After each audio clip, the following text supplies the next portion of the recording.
Matt, tell us about you and what you do. I work in maritime law enforcement. I work a 2 week on, 2 week off roster.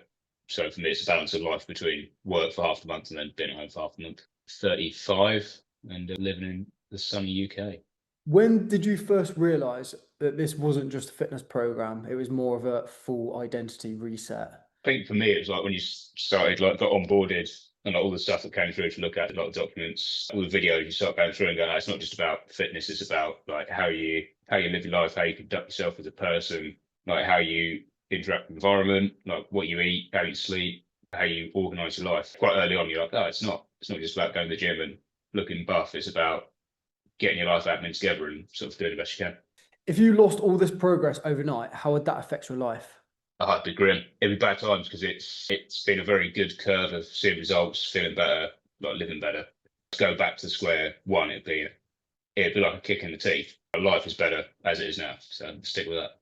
What's something small that changed but made a massive impact that you didn't expect? I think for me it was sleep habits. I always thought like I'd go to bed at half 10, 11, like wake up at 7, be great. Still feel a bit tired in the morning. I thought I was doing right because I was getting 7.5, 8 hours sleep. And then when I started looking at what I do before I go to bed and what I do during the day, and then pairing those two up, it was like, oh, now you need to really work on optimizing your sleep. And since then, it's been a lot better. I can wake up, like get straight to it. What would your life look like right now if you hadn't said yes to this program? I think life would be sort of as it was, be a bit more of a doughboy and just not be working at sort of like an optimal level. Like when I'm at work, but I know people rely on me, but if I'm getting gas within like 20 minutes, then it's no good. Whereas now, like I can smash this, I can show you how it's meant to be done, follow my example, sort of thing. What advice would you give to men watching this who know deep down that they've slipped and they want to get back to it?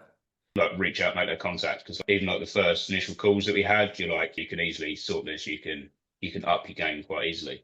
Have a good hard look at how you are now and compare it to when you know you're in your prime or when you just really difficult. You went at that point, I was at this level.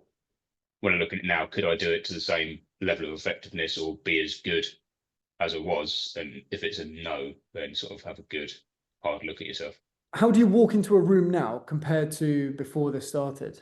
Mentally, I've got the confidence to know that if a situation's thrown at me, I know I'll be able to cope with it mentally and physically because with the program, you build that mental resilience. For example, it's like you've got these programs to do for your exercises. That's a shit day, but I'm going to go and do it. You build that up. And sort of someone goes, I've got this challenge, I need it done. You can go, I can smash that because you've got the confidence of knowing what you've gone through to get where you are. Beginning to end, there's been a real sense of like accountability because the way you invest in us is if I slip up or let you down, it's like,